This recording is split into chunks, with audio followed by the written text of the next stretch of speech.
भी बड़ा सम्मान करते। कांग्रेस सांसद और महासचिव रणदीप सुरजेवाला के मथुरा से बीजेपी की सांसद हेमा मालिनी पर दिए बयान के बाद बीजेपी और कांग्रेस के बीच सियासी घमासान शुरू हो चुका है।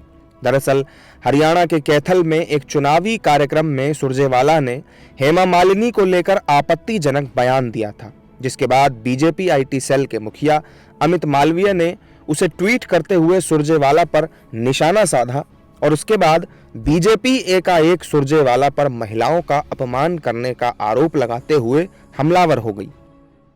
Here you have Randeep Surjewala on a public platform, not only objectifying Hema Malini ji, who is the same age as Sonia Gandhi, but coming with this misogynistic mindset to suggest that women in public life is a big question and is viewed only for her attributes and not for her work.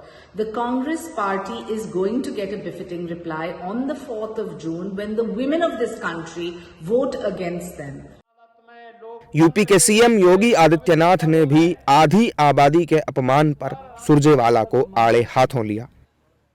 Congress के नेता अपना आपा खो चुके हैं। अब भारत की मातृशक्ति के प्रति अपमानजनक टिप्पणी करके आधी आबादी का अपमान करने पर उतारू हो चुके हैं। लेकिन इन कांग्रेसियों को और इंडी गठबंधन के लोगों को इस बात की जानकारी होनी चाहिए, ये राधे रानी की भूमि है, यमुना मैया की कृपा इस भूमि पर है। अगर आधी आबादी का अपमान करोगे तो आधी आबादी ही नहीं बल्कि पूरा भारतवर्ष उन्हें ऐसा सबक सिखाएगा कि आगे से वे राजनीति करने लायक नहीं बच पाएंगे। आधी आबादी के अपमान के इस मुद्दे पर हेमा मालिनी के संसदीय क्षेत्र मथुरा की आम महिलाओं ने क्या कुछ कहा, ये भी सुनिए।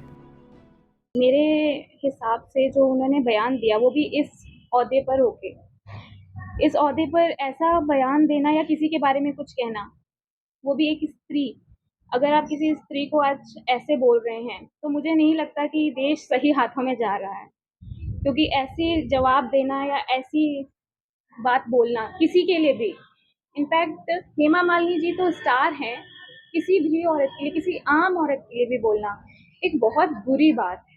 इस तरीके का अगर बयान दिया गया है तो ये सचमुच निंदनीय है, क्योंकि आप राजनीतिक पार्टी अलग अलग है उससे कोई मतलब नहीं है, लेकिन एक महिला के लिए किसी भी तरीके के अशोभनीय शब्दों का इस्तेमाल करना, ना ये हमारी परंपरा है और ना ही ये हमारे देश की संस्कृति है। तो मैं ऐसे शब्दों का इस्तेमाल करना राजनीति में, वो चाहे किसी भी पार्टी से हो, मैं इसके निंदा करती हूँ और ये चीज बिल्कुल भी सही नहीं है। महिलाओं का सम्मान होना चाहिए, उनके लिए इस तरीके के शब्दों का प्रयोग नहीं। ये उनका कहना बहुत ही गलत है हेमा मालिनी जी के प्रति, कि चाहे कोई भी स्त्री हो, हर क्षेत्र में वो आगे है, जो उनको हमने 33% आरक्षण दे रखा है हर समाज में बोलने के लिए, अपने अधिकार के लिए, तो ये चीज हमको नहीं बोलना चाहिए, बहुत ही गलत है और एक महिला के लिए एक अपशब्द है ये। बवाल बढ़ने पर सुरजेवाला ने भी बीजेपी आईटी सेल पर भाषण का वीडियो तोड़ मरोड़ कर पेश करने का आरोप लगाते हुए अपने बयान का पूरा वीडियो ट्वीट करके सफाई पेश की। फिल्म स्टार तो हैं, हम तो हेमा मालिनी जी का भी बड़ा सम्मान करते, क्यों धर्मेंद्र जी के ब्याह रखी है बहू है हमारी, परंतु ये फिल्म स्टार तो हो सकता है कोई, हम लोग जो है मुझे या गुप्ता जी को इसलिए आप बनाते हैं कि साहब हम लोग जो हैं आपकी सेवा कर सकें। नायब सैनी जी को भी इसलिए बनाया, मनोहर लाल खट्टर जी को भी इसलिए बनाया, दूसरे साथियों को भी हमने इसलिए बनाया। चुनावों के बीच बीजेपी और कांग्रेस के बीच महिला सम्मान की ये जंग अभी और तल्ख हो सकती है।